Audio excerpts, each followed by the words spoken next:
नमस्कार प्यारे विद्यार्थियों, राजस्थान जी के स्टडी के एनालिसिस क्लास पर आपका बहुत बहुत स्वागत और हार्दिक अभिनंदन है।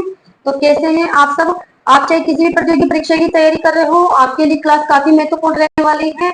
यहाँ पर है जो कि राजस्थान की भूगोल से हमारा टॉपिक चल रहा है, राजस्थान की स्थिति एवं विस्तार, जिसमें हम 10 क्वेश्चन डेली सॉल्व कर रहे हैं। तो देख लेते हैं आज के 10 क्वेश्चन राजस्थान की स्थिति एवं विस्तार से क्या पूछा गया है। रेड रेड क्लिफ रेखा, रेड क्लिफ रेखा का राजस्थान में विस्तार है।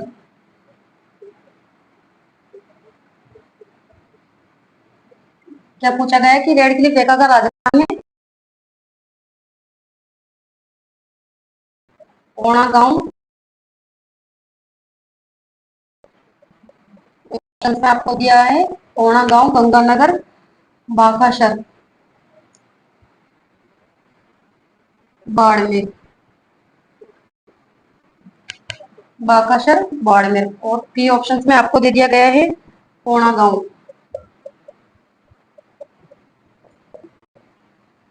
गंगानगर, ओणा गांव, गंगानगर, शाहगढ़, जालोर। सी ऑप्शन में आपको दिया गया है हिंदूमल, गंगानगर, बाकाशर, बाड़मेर। डी ऑप्शन में आपको दिया गया है हिंदूमल, गंगानगर, शाहगढ़, जालोर, शाहगढ़,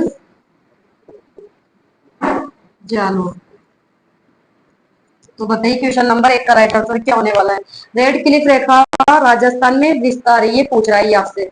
रेड क्लिफ जो रेखा है इसका राजस्थान में कहां से लेकर कहां तक ये विस्तृत है, ये बताना है। 4 ऑप्शन से आपके आपके पास। तो बताइए क्वेश्चन नंबर 1 का राइट आंसर कि रेड क्लिफ रेखा का राजस्थान में विस्तार कहां से कहां तक है। कहां से कहां तक है? हिंदूमल कोट, हिंदूमल कोट से गंगानगर, बाकाशर, बाड़मेर तक विस्तृत है। राजस्थान के नक्शे के हिसाब से इसे समझ लेते हैं।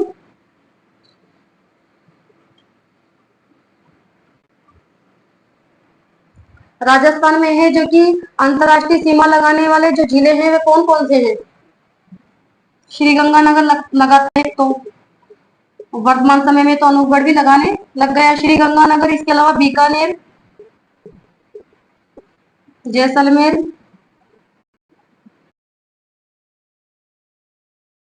और बाड़मेर। ठीक है, इस प्रकार से। तो रेड क्लिफ जब रेखा का राजस्थान में कहां से कहां तक विस्तृत है, ये हिंदूमल कोट, यहाँ से स्टार्ट होती है हिंदूमल कोट, श्री गंगानगर से बाकाशर, बाड़मेर तक, यहाँ से लेकर के यहाँ तक विस्तृत है। ठीक है, हिंदू मलकोट गंगानगर से बाकाशर, बाड़मेर तक ये विस्तृत है रेड क्लिफ रेखा। रेड क्लिफ रेखा के बारे में बात करें। और आपको पता है कि जो श्री गंगानगर है उसकी अंतरराष्ट्रीय सीमा कितनी लगती है। श्री गंगानगर 210 किलोमीटर लगाता है। बीकानेर की सबसे कम लगती है 168 किलोमीटर, और जैसलमेर की लगती है सबसे ज्यादा 464 किलोमीटर, बाड़मेर की 228 किलोमीटर। ठीक है, तो रेड क्लिफ रेखा का जो राजस्थान में विस्तृत है, ये कहां से प्रारंभ होती है? हिंदू मलकोट गंगानगर से बाकाशर, बाड़मेर तक विस्तृत है। ये रेड क्लिफ रेखा है, ये रेड क्लिफ रेखा है। ठीक है, तो यहाँ तक ये विस्तृत है। क्वेश्चन नंबर 2 देख लेते हैं।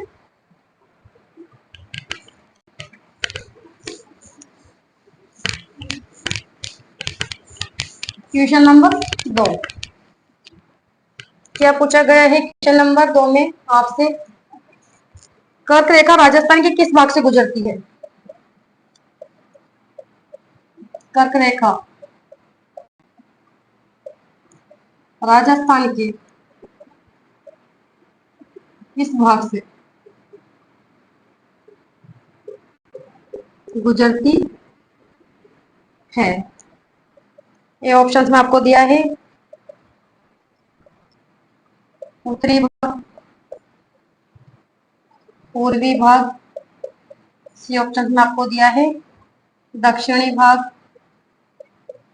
और डी ऑप्शन में आपको दिया गया है पश्चिमी भाग। तो बताइए क्वेश्चन नंबर 2 का राइट आंसर क्या होगा। कर्क रेखा राजस्थान के किस भाग से गुजरती है? बहुत सिंपल सा क्वेश्चन ही है। तो बताइए कर्क रेखा राजस्थान के किस भाग से गुजरती है? इसे भी राजस्थान के नक्शे के हिसाब से समझ लेते हैं। तो कर्क रेखा यहाँ से गुजरती है, ठीक है। राजस्थान के कहाँ से गुजर रही है? दक्षिणी भाग से गुजर रही है कर्क रेखा। हमारा जो राइट आंसर है वो सी ऑप्शन होगा। कर्क रेखा है जो कि राजस्थान के दक्षिणी भाग से गुजरती है, और सबसे नजदीक कहाँ से गुजरती है? बांसवाड़ा। सबसे नजदीक गुजरती है बांसवाड़ा से, उसके बाद गुजरती है डूंगरपुर, डूंगरपुर के चीखली गांव से, ठीक है। कर्क रेखा सबसे नजदीक बांसवाड़ा से गुजरती है, उसके बाद डूंगरपुर के चीखली गांव से गुजरती है। तो कहाँ से गुजर रही है कर्क रेखा? दक्षिणी भाग से गुजर रही है। और कर्क रेखा की राजस्थान में कुल लंबाई, कर्क रेखा की राजस्थान में कुल लंबाई कितनी है? कुल लंबाई कितनी इसकी? 26 किलोमीटर। और कर्क रेखा को 2 बार काटने वाली नदी कौन सी है? कर्क रेखा को 2 बार काटने काटने वाली नदी कौन सी है? माही नदी। माही नदी कर्क रेखा को कितनी बार काटती है? 2 बार काटती है, ठीक है। और जो माही नदी है इसे कहते हैं आदिवासियों की गंगा, आदिवासियों की गंगा, या फिर कह दो वागड़ की गंगा, वागड़ की गंगा, ठीक है। और क्वेश्चन नंबर 2 का राइट आंसर होगा दक्षिणी भाग। कर्क रेखा राजस्थान के किस भाग से गुजरती है?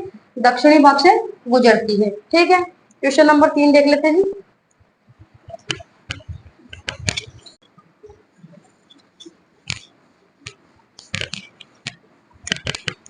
क्वेश्चन नंबर 3 क्या पूछा गया है? क्वेश्चन नंबर 3 में देखते हैं,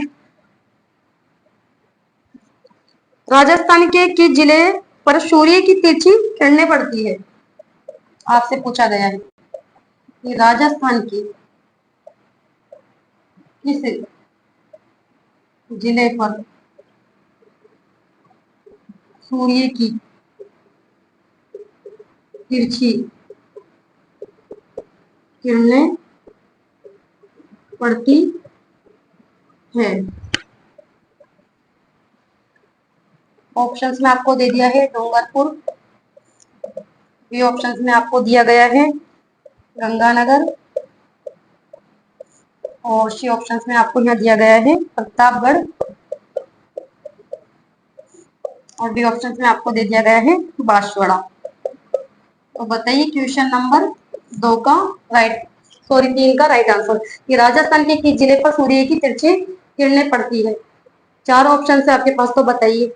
तिरछी किरणों के बारे में पूछ रहा है ये, तो इसे भी राजस्थान के नक्शे के हिसाब से समझ लीजिए आप। तो जो सूर्य की तिरछी किरणें हैं वो तो पड़ती है, सूर्य की तिरछी किरणों की बात कर रही हूं मैं, वो पड़ती है सूर्य की तिरछी किरणें श्री गंगानगर पर, श्री गंगानगर पर सूर्य की जो किरणें हैं वो एकदम तिरछी पड़ती है। जबकि जो सूर्य की सीधी किरणें हैं, सूर्य की जो सीधी किरणें हैं, यहाँ पर सीधी किरणों की बात कर रही हूँ मैं, तो सीधी किरणें कहाँ पड़ती है? बांसवाड़ा। सीधी किरणें कहाँ पड़ती है? बांसवाड़ा। तिरछी किरणें तो पड़ती है श्री गंगानगर, बिल्कुल तिरछी पड़ रही है ये किरणें श्री गंगानगर, तिरछी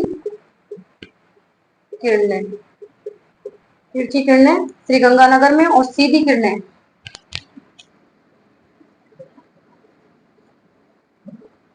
सीधी किरणें कहाँ पड़ती है? बांसवाड़ा में। क्वेश्चन बनकर आ सकता है कि राजस्थान के किस जिले पर सूर्य की सर्वाधिक है जो कि सीधी किरणें पड़ती है? तो बांसवाड़ा पर पड़ती है। और तिरछी पूछे आपसे, तो सर्वाधिक जो तिरछी किरणें हैं वो श्री गंगानगर पर पड़ती है। तो ये क्या पूछा गया है कि राजस्थान के जिले पर सूर्य की तिरछी किरणें पड़ती है? तो गंगानगर। क्वेश्चन नंबर 4 देख लेते हैं।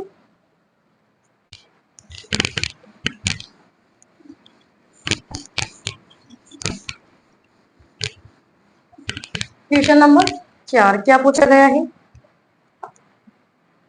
क्वेश्चन नंबर 4 में राजस्थान का देशांतर विस्तार है, राजस्थान का देशांतर विस्तार है। ये ऑप्शन में आपको दिया है 69 डिग्री 30 पश्चिमी, 78 डिग्री 17 पश्चिमी देशांतर। बी ऑप्शन में आपको दे दिया गया है 69 डिग्री 30 पूर्वी, 78 डिग्री 17 पूर्वी देशांतर। और सी ऑप्शन में आपको दिया है 69 डिग्री 30 पश्चिमी, 78 डिग्री 17 पूर्वी देशांतर।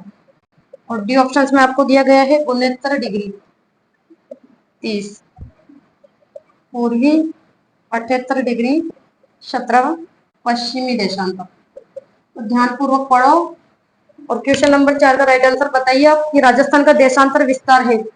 देशांतर विस्तार के बारे में पूछ रहा है आपसे ये, तो बताइए, ध्यान पूर्वक पढ़िए पहले आप इसको, फिर बताइए।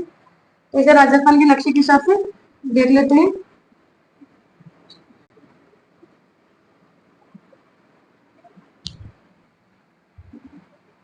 ये होगी पूर्वी दिशा, ठीक है, और ये हो गई उत्तरी दिशा, ये पश्चिमी दिशा हो गई, और ये हो गई दक्षिणी दिशा। तो पूर्वी बिंदु आपको पता है सिलाना गांव है। पूर्वी बिंदु कौन सा है? शिलाना गांव है। उत्तरी बिंदु है कोणा गांव। उत्तरी बिंदु कौन सा है? कोणा गांव। और पश्चिमी बिंदु है कटरा गांव जैसलमेर। और दक्षिणी बिंदु है बोरकुंड। दक्षिणी बिंदु कौन सा है? बोरकुंड गांव बांसवाड़ा, ठीक है।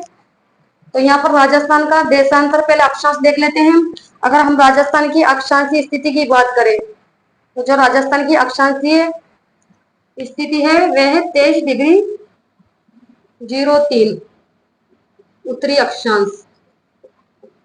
दिखाई तो दे रहा है ना आपको, 23 डिग्री 03 उत्तरी अक्षांश से 30 डिग्री 12 उत्तरी अक्षांश। उत्तरी अक्षांश है, ठीक है।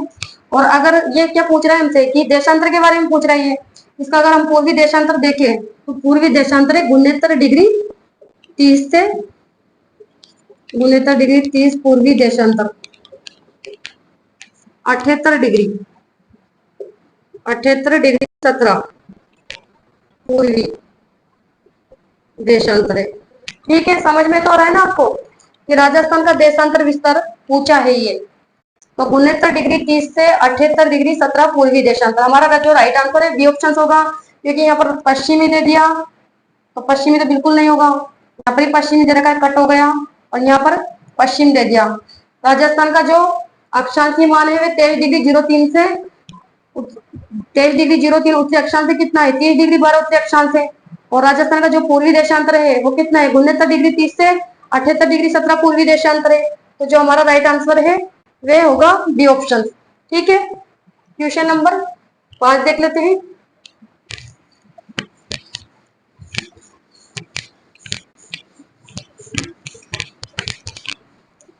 क्वेश्चन नंबर 5 क्या पूछा गया है? क्वेश्चन नंबर 5 है,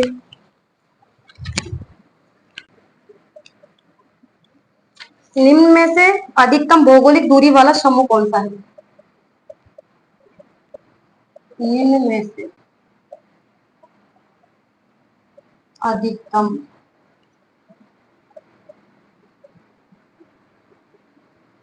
भौगोलिक दूरी वाला समूह कौन सा है?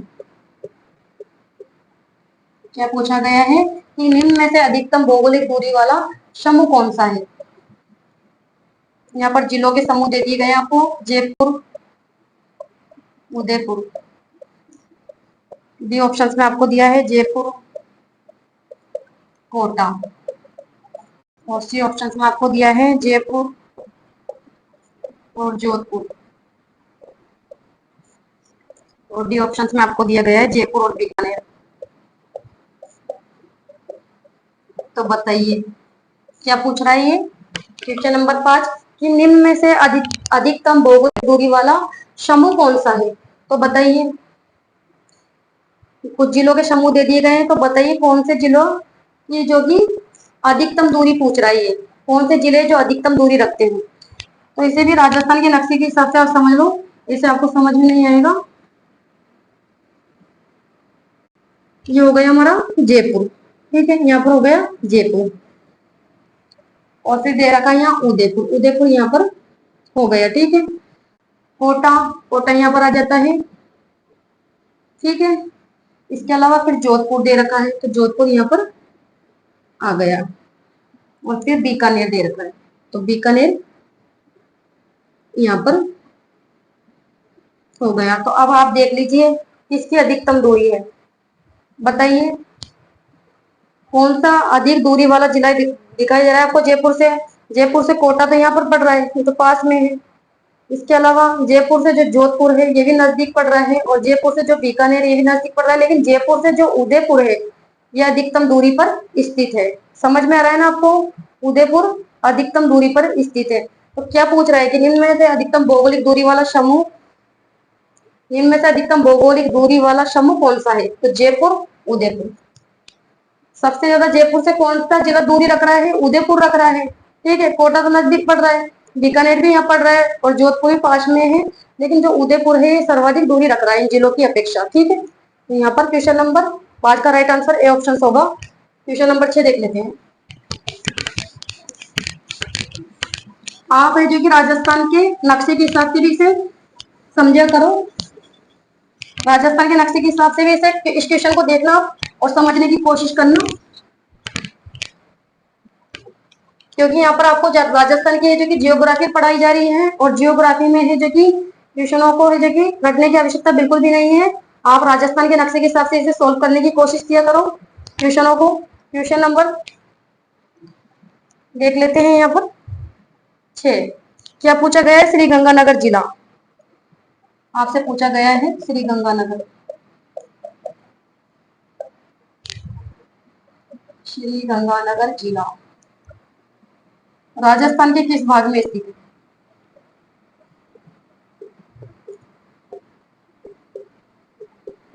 भाग में स्थित है, बहुत सिंपल क्वेश्चन है। श्री गंगानगर जिला राजस्थान के किस भाग में स्थित है। उत्तरी भाग,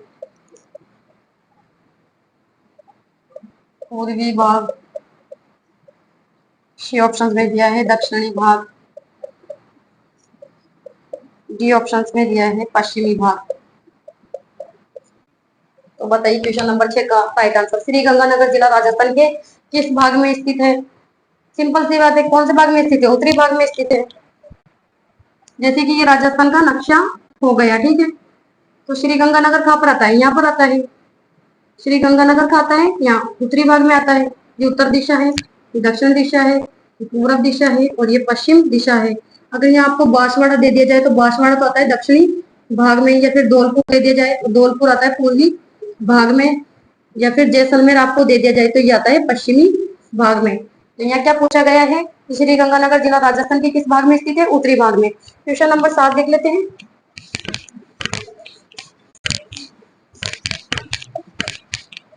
क्वेश्चन नंबर 7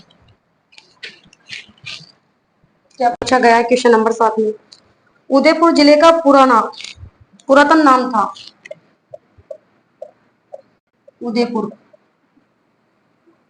जिले का पुरातन नाम था। 4 ऑप्शन दिए हैं आपको यहाँ पर। पुरुदेश, बी ऑप्शन में दिया है सी ऑप्शन में आपको दिया है योध्या, और डी ऑप्शन में आपको दिया गया है जंगल प्रदेश। तो बताइए क्वेश्चन नंबर 7 का राइट आंसर। उदयपुर जिले का पुरातन नाम था, क्या नाम था उदयपुर जिले का पुरातन नाम, पूछा गया है यहाँ। क्या नाम था, शिवी। उदयपुर जिले का नाम क्या था पुरातन? शिवी। अयोध्या में तो कौन से जिले आते हैं? श्री गंगानगर। और हनुमानगढ़ का जो प्राचीन नाम था वे ये क्या था? योध्या। श्री गंगानगर और हनुमानगढ़ को प्राचीन काल में योध्या के नाम से जाना जाता था। जांगल प्रदेश बीकानेर और जोधपुर का प्राचीन नाम है। बीकानेर और जोधपुर का प्राचीन नाम क्या है? जांगल प्रदेश। और कुरु देश के बारे में अगर मैं आपसे पूछूं कि कुरु देश, तो बताइए कि किसका प्राचीन नाम है? अलवर जिले का उत्तरी भाग कुरु देश में आता है। अलवर जिले का उत्तरी भाग यानी खेड़तम तिजारा। अलवर जिले का उत्तरी भाग खेड़तल तिजारा, इसे है जो कि अलवर जिले का जो उत्तरी भाग है खेड़तल तिजारा, उसे कुरु देश के नाम से जाना जाता था। तो यहाँ पर तो उदयपुर जिले के बारे में पूछा गया है, क्योंकि उदयपुर जिले का पुरातन नाम क्या है? तो शिवी। क्वेश्चन नंबर 8 देख लेते हैं।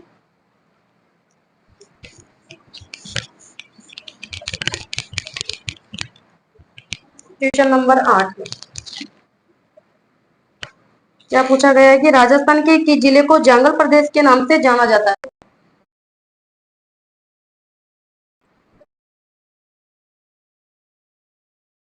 इस जिले को जांगल प्रदेश के नाम से जाना जाता है। ये ऑप्शन में आपको दे दिया गया है यहाँ पर जैसलमेर, बी ऑप्शन में आपको दे दिया गया है बीकानेर, सी ऑप्शन में आपको दिया गया है सिरोही,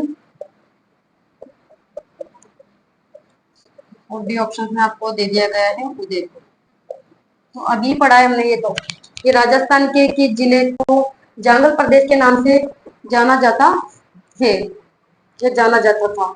बताइए, जांगल प्रदेश के नाम से कौन कौन से जिले जाने जाते थे? बीकानेर और जोधपुर। तो यहाँ पर हमारा जो राइट आंसर है बी ऑप्शन होगा। जैसलमेर का प्राचीन क्या नाम था? ये भी मैं कई बार बता चुकी हूँ आपको, मांड या मरु। मांड या मरु के नाम से तो जैसलमेर जाना जाता था, और जांगल प्रदेश के नाम से बीकानेर और जोधपुर ये जाने जाते थे। ठीक है। सुरई का प्राचीन नाम क्या था? चंद्रावती। चंद्रावती। और उदयपुर को अब ये पढ़ा है हमने शिवी। उदयपुर का जो प्राचीन नाम था शिवी। क्वेश्चन नंबर 9 देख लेते हैं।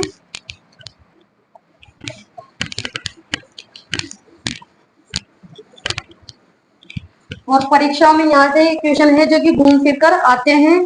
ठीक है, तो आप अच्छी तरह से याद किया करो। यहाँ से क्वेश्चन है जो कि घूम फिर कर आते हैं, बार बार में क्वेश्चन यहाँ से ही पूछे जाते हैं। क्वेश्चन नंबर 9 देख लेते हैं। राजस्थान शब्द का प्रयोग कौन से ग्रंथ में हुआ? राजस्थान शब्द का प्रयोग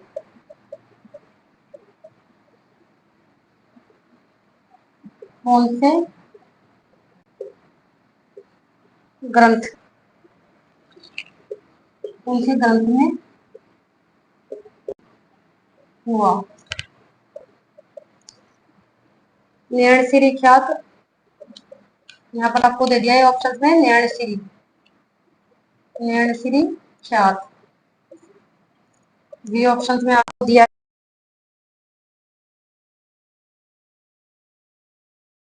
बी ऑप्शन में आपको दिया गया है दोनों, और डी ऑप्शन में आपको दिया गया है ए और बी। ए व बी दोनों गलत। तो बताइए क्वेश्चन नंबर 9 का राइट आंसर क्या होने वाला है? कि राजस्थान शब्द का प्रयोग कौन से ग्रंथ में हुआ है? राजस्थान जो शब्द है इसका प्रयोग 2 ग्रंथों में किया गया है। एक तो किया गया है किसमें कि नैणसिरी ख्यात। कौन से ग्रंथ में किया गया है? नैणसिरी ख्यात में किया गया है। और नैणसिरी जो ख्यात है इसकी रचना किसके द्वारा की गई है? मोणोत नेन्सी के द्वारा। मोणोत नेन्सी ने इसकी रचना की है। इस ग्रंथ में भी राजस्थान शब्द का उल्लेख मिलता है। इसके अलावा जो राजरूपक है, राजरूपक ग्रंथ में भी राजस्थान शब्द का जो कि प्रयोग किया गया है। तो जो राजरूपक ग्रंथ है इसकी रचना किसके द्वारा की गई है? वीरभाण के द्वारा। ठीक है, तो इन दोनों ग्रंथों में ही राजस्थान का प्रयोग हुआ है, राजस्थान शब्द का प्रयोग हुआ है। तो हमारा जो राइट आंसर है सी ऑप्शन होगा। दो ग्रंथों में जानकारी मिलती है। ठीक है, यहाँ पर ग्रंथ ही पूछे गए हैं। तो एक तो कौन से ग्रंथ में? एक तो नैणश्री ख्यात ग्रंथ है और एक राजरूपक ग्रंथ है। इन दोनों ग्रंथों में ही राजस्थान की जानकारी मिलती है, राजस्थान शब्द का इसमें प्रयोग हुआ है। क्वेश्चन नंबर 10 भी पूछते हैं। क्वेश्चन नंबर 10 क्या पूछा गया है क्वेश्चन नंबर 10 में कि राजस्थान शब्द का सर्वप्रथम प्रयोग, राजस्थान शब्द का सर्वप्रथम प्रयोग किस अभिलेख में? अब अभिलेख हुआ है। पहले क्या पूछा था? ग्रंथ, और अब पूछा गया है अभिलेख। तो आपको अभिलेखों के नाम दे दिए गए यहाँ पर। घटियाला अभिलेख, बी ऑप्शन में आपको दे दिया गया है बसंतगढ़